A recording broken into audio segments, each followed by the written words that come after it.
vois un bloc de béton, des dalles, des baquillères. J'entrevois le secret, l'inaccessible.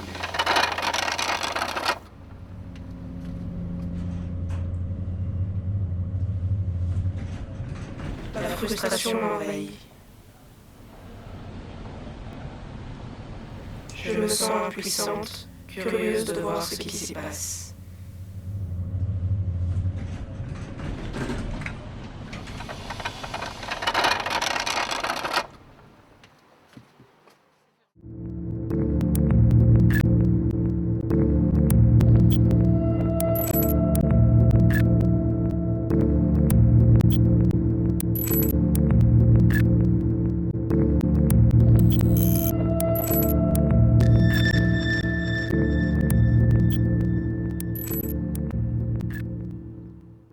La question dans laquelle je me sens vraiment le moins à l'aise, c'est la question des sans-papiers.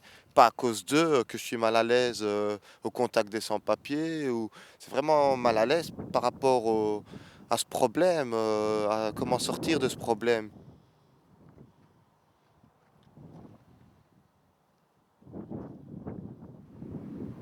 Plus j'y approche, au plus j'ai mon estomac qui se noue en essayant de communiquer avec les personnes à l'intérieur. On peut pas retenir quelques larmes. Pas de, ouais, de rage, de honte, de tristesse.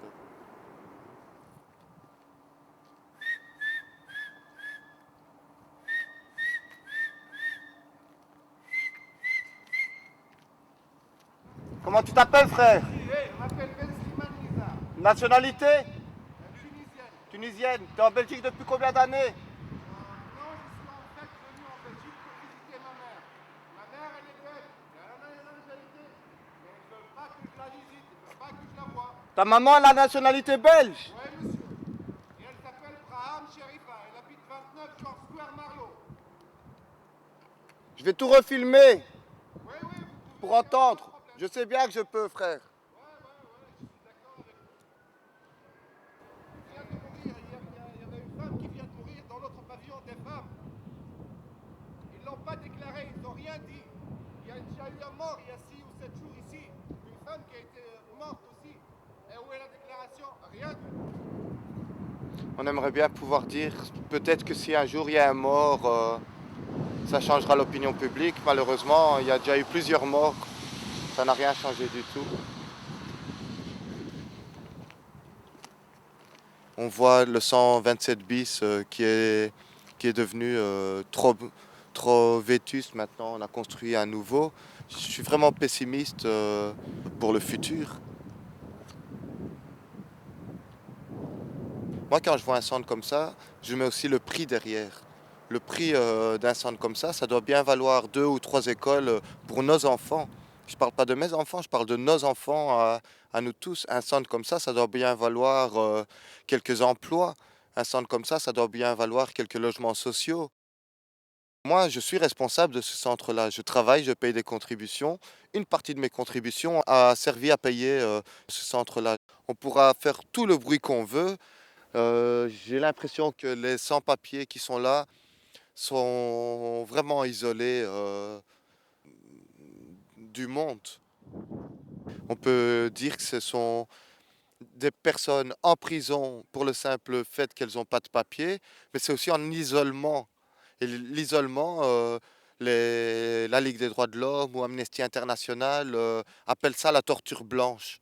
Donc aujourd'hui, plus que enfermer les sans-papiers, on les enferme et on les torture, même si c'était déjà le cas au 127. Là, on peut dire qu'on les torture par aussi un isolement total par rapport aux gens de l'extérieur. On voit aussi qu'avant, il y avait il y a eu des expulsions qui ont été empêchées en bloquant la grille du 127. Donc la camionnette ne savait pas sortir avec la personne à expulser. Maintenant, il n'y aura plus moyen de bloquer la grille parce qu'ils vont bloquer l'accès ici et la grille donne directement sur la piste d'embarquement. Donc C'est impossible maintenant, j'ai l'impression que ça va être impossible. Sinon, et peut-être que c'est ce qu'ils veulent, sinon en commettant une infraction. Parce que oui, il y a moyen il y a moyen de d'empêcher des expulsions, mais il faudra franchir les barrières, il faudra commettre un acte illégal. Et peut-être c'est ce qu'ils cherchent, quelques personnes qui fassent cette erreur, qui vont le payer très cher et qui serviront d'exemple pour les prochains. En tout cas, c'est un acte qui dissuade bien les militants à s'opposer à une expulsion. Si on éduque nos enfants à se lever contre chaque injustice qu'ils voient, quelle qu'il soit qui la commet, même quand ça se passe chez nous, alors il y a de l'espoir. Mais si on éduque nos enfants à travailler, consommer et d'essayer de réussir dans la vie pour lui, mais pour ça, il faut écraser certaines personnes. C'est pas gai, mais c'est comme ça que ça marche. Alors, on va aller de pire en pire.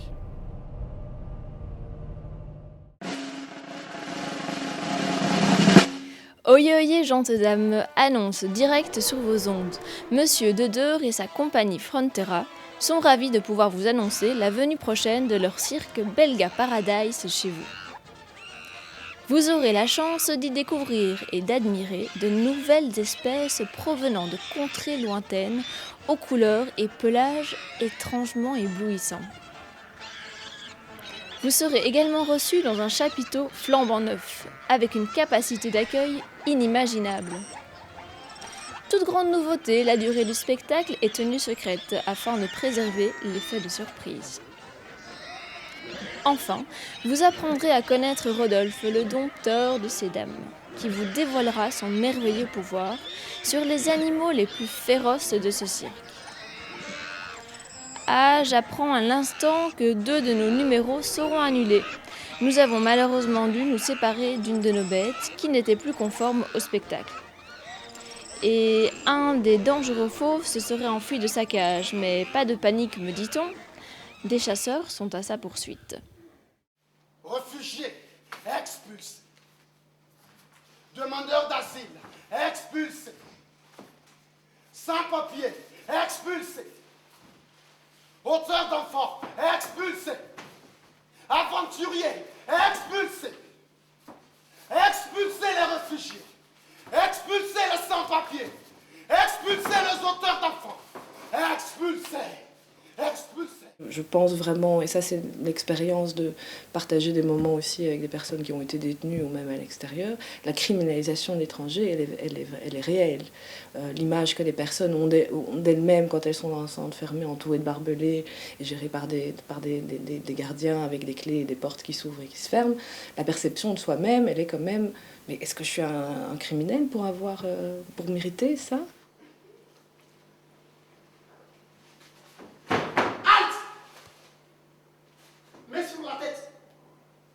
Je dis, mets sur la tête! Mets sur la tête! Papier! Papier, je dis! Je dis papier! Papier! Je dis papier! Dodo! Dodo! Ça veut dire que tu n'as pas? Dodo! Ça veut dire qu'elle n'a pas? On pense vraiment qu'il est impossible d'humaniser quelque chose d'aussi, des pratiques aussi déshumanisantes. Et que de nouveau, il faut repenser, il faut remettre la question sur privation de liberté avant toute chose. Maintenant, évidemment que les conditions soient améliorées, on peut s'en réjouir, hein, à l'intérieur, qu'il y ait des dispositions qui soient prises pour que les personnes aient par exemple une possibilité d'avoir leur GSM avec eux, des choses comme ça. C'est souhaitable, évidemment. Mais c'est la moindre des choses aussi. Je suis un bravanide, un corrigide qui a mieux à faire que d'être enfermé. Bravanide, enfermé, corrigide, je suis mieux à faire. Bravanide, enfermé, corrigide, mieux à faire. Je pense que c'est vraiment une question de volonté politique. Il existe dans la loi des alternatives aussi à la détention. Il y a d'autres moyens peut-être auxquels on peut penser, qui sont par ailleurs aussi, il faut voir aussi, hein, il y a des choses qui peuvent être critiquables aussi, mais il y a par exemple la possibilité de se présenter toutes les semaines à sa commune. Si on veut vraiment maintenir une personne et savoir où elle se trouve, il y a d'autres possibilités que la détention. Dans des lieux en plus qui ont un caractère carcéral très prononcé et qui font du mal, et qui ont des effets dévastateurs pour les personnes.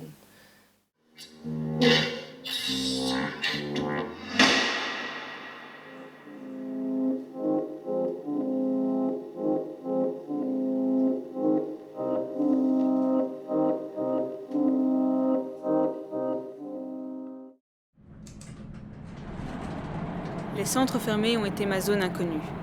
Tout ce que j'en savais des personnes enfermées à l'intérieur pour une histoire de papier.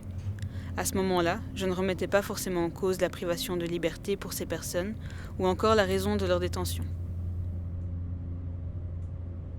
Et puis un jour, une chose me perturbe. On apprend qu'une petite fille est enfermée avec sa mère au 127 bis. Apparemment, c'est affaire courante que des enfants soient détenus dans des centres fermés. Son cas fait scandale en Belgique. Le système d'accueil et d'accompagnement des étrangers est remis en cause. J'ai voulu comprendre et je me suis informée. Comprendre le pourquoi. Comprendre ce qui se passe à l'intérieur. C'est à ce moment-là que j'ai compris une chose. Les centres fermés sont devenus pour moi une zone interdite. Il est quasiment impossible d'y entrer à part pour quelques associations ou encore pour le personnel. Il n'y a pas de transparence claire et précise sur le système intérieur. Alors j'ai approfondi les choses. Je me suis imprégnée de témoignages, de récits, de législation. À travers cela, j'ai tenté de concevoir la réalité des centres fermés jusqu'ici inaccessibles. Et plus je cherche, plus ce que je découvre m'atterre.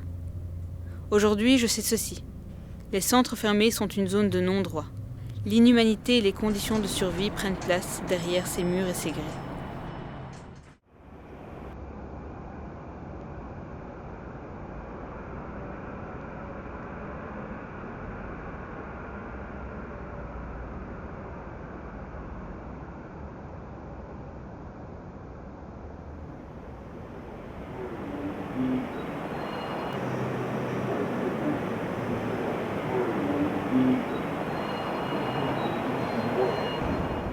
Le cauchemar de toute personne dans le centre fermé, c'est ce retour forcé.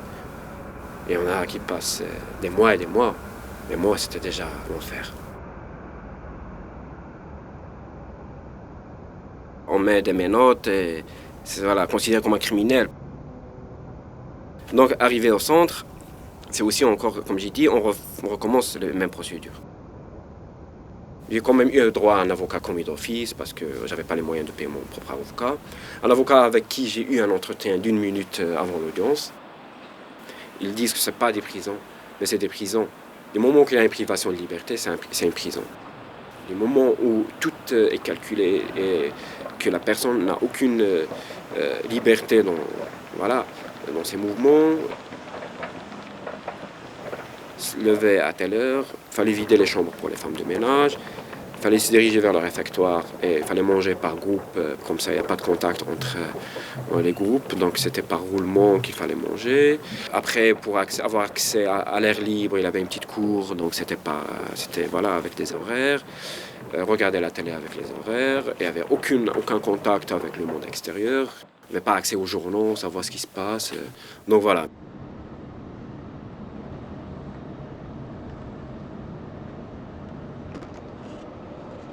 Donc à ce moment-là, tout le monde essaie de t'expliquer, même certains flics, que c'est malheureux, c'est triste, mais bon, c'est comme ça et que c'est la loi est faite comme ça et qu'on ne peut rien faire. Donc c'est un sentiment d'incompréhension parce que on n'est pas des criminels et qu'on est traité comme des criminels. Sentiment de rejet, on a l'impression de représenter un danger pour la société.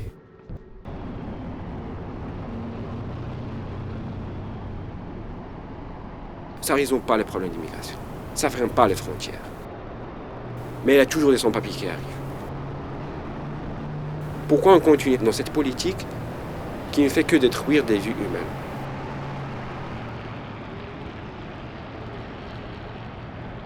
Et il y a plusieurs réponses. D'abord parce que c'est politique, parce qu'on fait croire aux gens qui sont anti-immigration qu'on fait quelque chose pour lutter contre l'immigration. C'est économique. Maintenant, il y a une économie, ça fait marcher des sociétés, ça fait marcher des services, et ça rapporte aussi, ça crée de l'emploi. Et après, c'est le contribuable qui paye pour ça. Et après, c'est une politique de répression. Faire peur aux sans-papiers.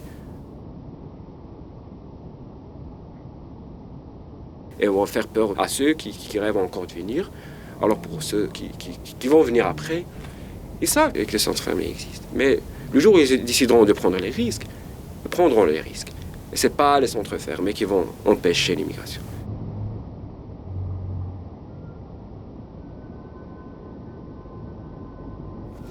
Après, à long terme, c'est clair, pour ma conviction, l'avenir du monde, c'est l'ouverture des frontières, parce qu'un jour à l'autre, ça va exploser dans tous les sens. Et je ne pense pas qu'on pourra fermer ces frontières.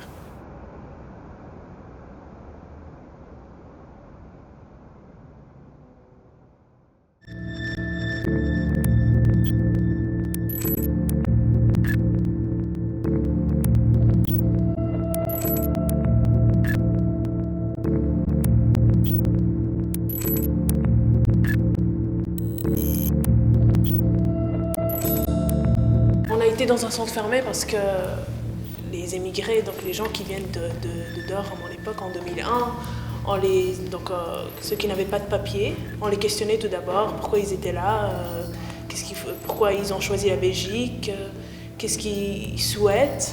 Alors, on a dit qu'on voulait l'asile politique, on nous a mis dans un centre fermé pour vérifier si ce qu'on a dit était vrai. Et donc on est resté 20 jours là-bas. Les familles sont séparées, les femmes, enfants, garçons et filles sont séparés des papas.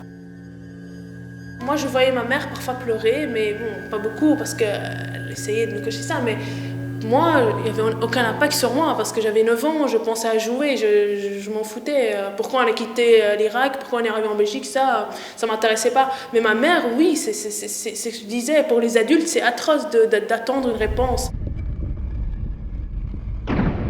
Les conditions de vie n'étaient pas... c'était à peu près normal, sauf que tu étais enfermé... Oui, c'était des conditions de vie, donc prison, parce qu'on devait manger à 8h, à midi et à 18h, se coucher pas très tard, donc il y avait un couvre-feu, voilà, donc on ne pouvait pas sortir, on avait juste un petit jardin où on pouvait jouer, mais pas sortir. On n'a rien fait de mal, tout ce qu'on veut c'est changer, trouver une sécurité dans un autre pays, donc changer notre vie et être dans un centre fermé comme ça, c'est comme si on était des criminels, qu'on avait commis un crime, que ce n'était pas le cas. D'où la comparaison avec la prison.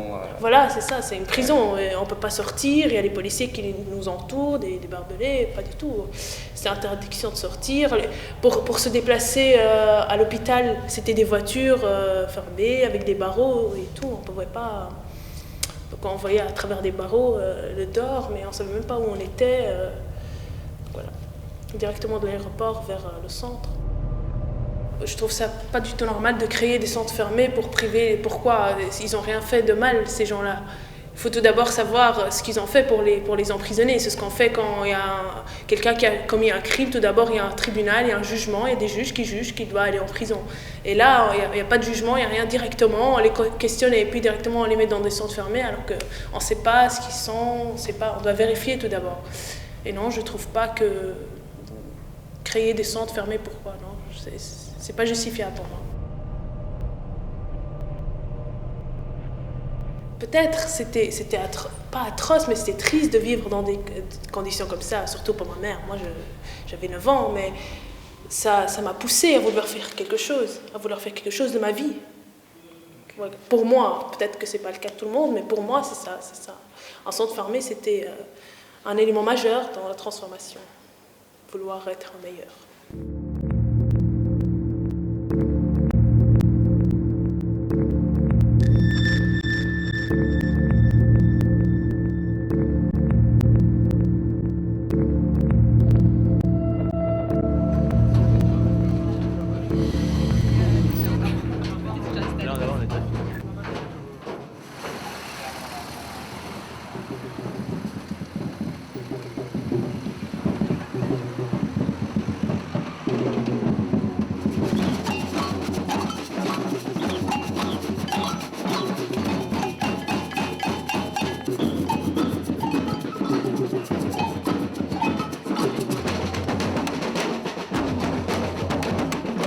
ça évolue pas du tout en bien. L'Europe devient de plus en plus fermée sur elle-même. Il y a juste à côté du 127 bis, là, il y a un nouveau centre, encore plus démoniaque, construit de manière encore plus fermée. Les détenus à l'intérieur ne pourront même plus avoir un accès à l'extérieur, si ce n'est une cour intérieure, mais donc plus avec les gens qui viennent militer devant. Non, ça évolue très mal, ça va très mal, et il faut que des actions comme ça se fassent régulièrement, souvent, et pour montrer notre indignation, puisque c'est un peu le thème d'aujourd'hui aussi.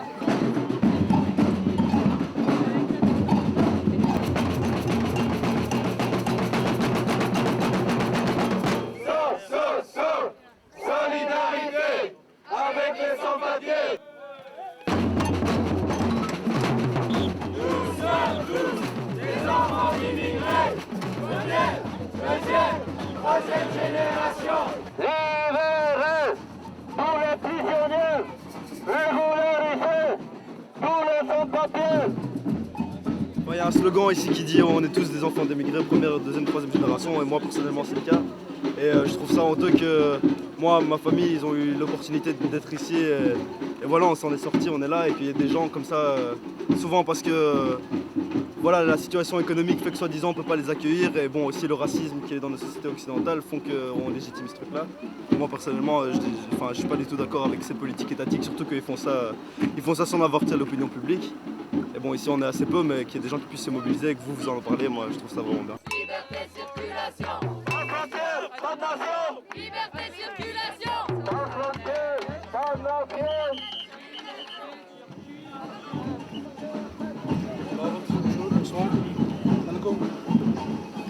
Een mooie groep bij elkaar?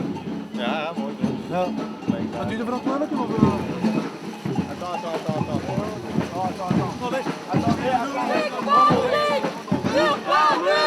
Détruisons toutes les prisons. Liberté, liberté, liberté, liberté, liberté, liberté. T'as pas un téléphone qu'on t'appelle? T'as un téléphone qu'on t'appelle? 9-9. Ouais! Ouais! 7. 8 6 جوج 3 1 4 9. Liberté, solidarité, liberté, solidarité, liberté, solidarité, liberté, solidarité, liberté. Police partout, justice,